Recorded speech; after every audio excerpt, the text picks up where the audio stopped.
So ಇವಾಗೆಲ್ಲ ಕೆಲವುದೆಲ್ಲ ಹೇಳ್ತಾರಲ್ಲ, ನಾವು ಇನ್ನೂ 1% ಆಫ್ ದ ಬ್ರೈನೇ ಯೂಸ್ ಮಾಡ್ತಾ ಇರೋದು 10% ಅಂತ. ಇವೆಲ್ಲ ನಿಜಾನಾ ಅಥವಾ? ಇದು ಫುಲ್ ಬ್ರೈನ್ ಯುಟಿಲೈಸೇಷನ್ ಮಾಡಿರೋದು ಹೆಂಗೆ ಅಂತ ಯಾರಿಗೂ ಗೊತ್ತಿಲ್ಲ. ಅಂದರೆ ಯಾಕೆ ಫುಲ್ ಬ್ರೈನ್ ಯೂಸ್ ಮಾಡೋ, for Einstein brain. Okay, Einstein ಈಗ ಅವ್ರಿಗೆ ಇಂಟೆಲಿಜೆಂಟ್ ಕ್ವೋಷನ್ ಜಾಸ್ತಿ ಇತ್ತು, ಎಷ್ಟೋ 160. Because he was using, every day. He did not go for tennis, he did not see movie, he was not in the political activity or anything. He was thinking about solving so many problems. Right? So when he was solving so many problems, so many new things started coming to him. So he started utilizing the multiple brain, where the question for same thing, if you ask him to play like John McEnroe or Ivan Lendl of that era, he couldn't play tennis. He has not used still some part of the brain. ಹಂಗದು. So, in your subject, you ask me today about anything in neurosurgery, I can speak hours together. But you ask me something about heart disease, I don't know much about it. I have not utilized things which are required to the heart or to the golf completely. ಆ ಕಾಂಟೆಕ್ಸ್ಟಲ್ಲಿ ನೋಡ್ಬೇಕು ಅಂದರೆ not anything else. ಕೆಲವ್ರು ಹೇಳ್ತಾರೆ ಎಷ್ಟು capacity ಇದೆ human ಬ್ರೈನ್ಗೆ ಅಂತಂದರೆ, ಅಂದರೆ ಬೇರೆ ಪ್ಲೇನ್ಗೆ ಹೋಗ್ಬೋದು, ಬೇರೆ ಬೇರೆ ವರ್ಲ್ಡ್ಸನ್ನು ನೋಡ್ಬೋದು, ಈ ಥರದೆಲ್ಲ ನಿಜಾನ? So it is all depends on which part of the deep part of the brain you are stimulating. Your imagination, that's why the imagination has no boundary, we say. Sky is the limit, we used to say. But even sky we conquered. As on today. As of today. People are looking to go to the Venus, Mars. See, human brain, where was it all these days in Stone Age? Where was it when you were a child? Going to Mars, have you ever heard? ISRO sent this mission. How that the scientists must be appreciated. So they are thinking, they are more intelligent than me according to me. Because they are looking at the nation as a whole. I am looking at one patient. One person. I have not utilized my full brain completely. So ಆ ಲೆನ್ಸಲ್ಲಿ ಇದನ್ನು ಹಿಂಗೆ ಅರ್ಥ ಮಾಡ್ಕೋಬೇಕು. So it is not somebody superior, everybody has the capacity. How you tune your radio or the brain, you become who you are.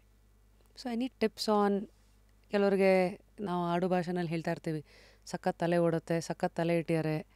So ಎಲ್ಲರಿಗೂ ಇರೋದು ಅದೇ ತಲೆ, ಟ್ಯೂನ್ ಮಾಡ್ಕೋಬೇಕು. How to ensure that I am using my brain in the best capacities? Any tips there? Habits. What are they?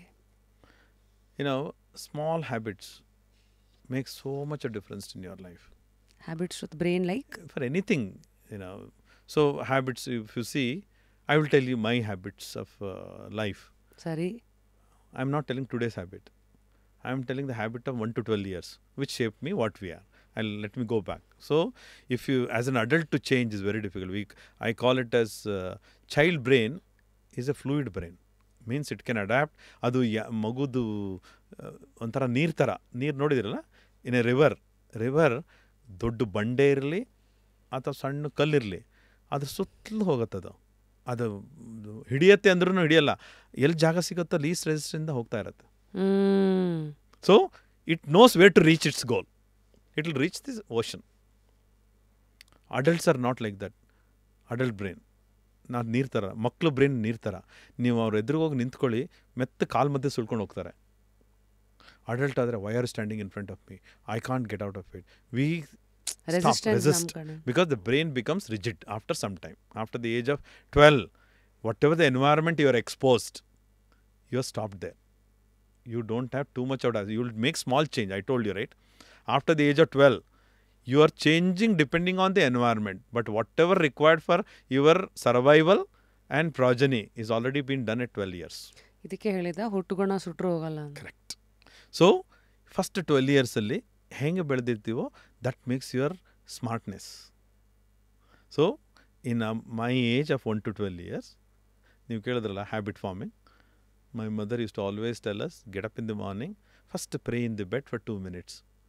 Okay, ಎಲ್ಲರೂ ಹೇಳ್ತಾರೆ, ನಮ್ಮ ಸೌತಲ್ಲೆಲ್ಲ very common. Okay, right ಸೈಡೇ ಹೇಳು, because they use to think left part is a problem. I don't know why, even today I don't know about it.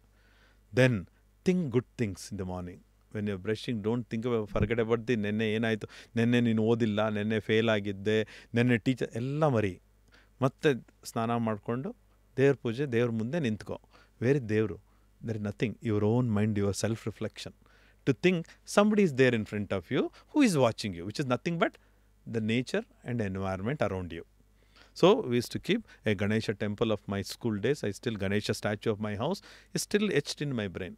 ಅದು ಕಣ್ಣಲ್ಲಿ ಇನ್ನೂ ಕಾಣುತ್ತೆ ನನಗೆ. ಸೊ ಬೆಳಗ್ಗೆ ಎದ್ದು 10 ನಿಮಿಷ ದೇವ್ರ ಮುಂದೆ ಕಣ್ಣು ಮುಚ್ಕೊನೋರು, because suppress all the things which are seen around you. ಈ ಕಣ್ಣು ಮುಚ್ಕೊ ಅಂದ ತಕ್ಷಣ ದೇವ್ರಿಗೆ ಬಂದುಬಿಡಲ್ಲ.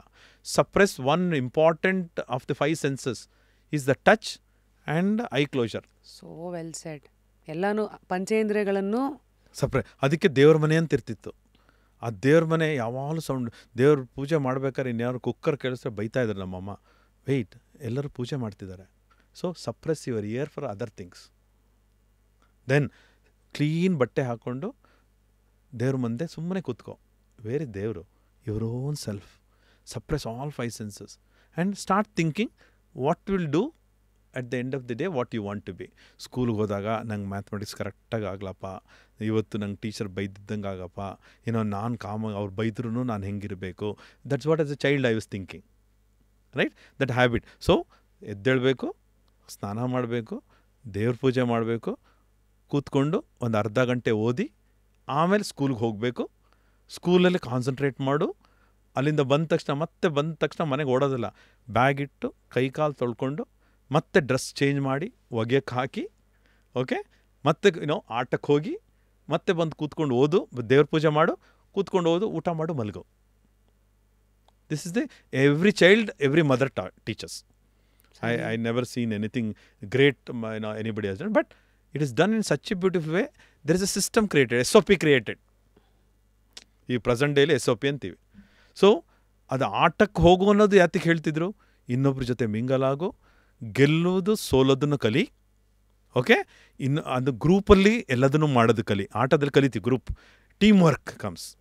ದೆನ್ ಅಲ್ಲಿಂದ ಬಂದಮೇಲೆ once again you have to clean yourself body, because body should not be dirt when you pray and anything you eat, or when you concentrate for subject. So same way today also I follow the same thing. I get up in the morning, I do the things which makes me calm in the morning. I don't hurry. Then hospital ಹೋಗೋ ಮೊದಲು ಎಲ್ಲ patient, next previous patient ಹೇಳಿದ 7 ಗಂಟೆಗೆ ಅದೆಲ್ಲ phone ಮಾಡಿದ್ಮೇಲೆ ಇವತ್ತು ಮಾಡೋ ಸರ್ಜರಿಗೆಲ್ಲ ಹಿಂದಿನ ದಿವಸನೇ ನಾನು ಪ್ಲ್ಯಾನ್ ಮಾಡಿರ್ತೀನಿ. ಈ ಥರ ಪೇಷಂಟಿಗೆ ಪೊಸಿಷನ್ ಮಾಡಬೇಕು, ಈ ಥರ ಸ್ಟೆಪ್ ನಾನು ಸ್ಕಿನ್ ಓದ ತಕ್ಷಣ ನೆಕ್ಸ್ಟ್ ಏನು ಕಾಣುತ್ತೆ ನನಗೆ, ಅದ್ರ ಕೆಳಗೆ ನಾನು ಡೀಪಲ್ಲಿ ಹೆಂಗಿರಬೇಕು, ಎಲ್ಲಿ ನಾನು ಫಾಸ್ಟ್ ಮಾಡಬೇಕು, ಎಲ್ಲಿ ಸ್ಲೋ ಮಾಡಬೇಕು, ಸೊ ಎಲ್ಲಿ ನಾನು ಎಷ್ಟು ಟೈಮ್ ತೊಗೋಬೇಕು, ಎಲ್ಲದನ್ನು systematic I create SOP. Then only ನನ್ನ surgery end of the day patient I will be happy, patient will be happy. Nothing is done fast. So ಇದನ್ನು ನನ್ನ ಬ್ರೈನ್ ಟ್ಯೂನ್ ಮಾಡುತ್ತೆ. ಸೊ ದೀಸ್ ಹ್ಯಾಬಿಟ್ಸ್ನ, any habit, you make it a practice. I am not telling I do the great thing. Whatever you want to do, habits, persist on the habit till it gives you the result ಅಂತೀವಿ ಇಂಗ್ಲೀಷಲ್ಲಿ. ಅಂದರೆ habits are the tools to rewire your brain and refine your brain of your habits.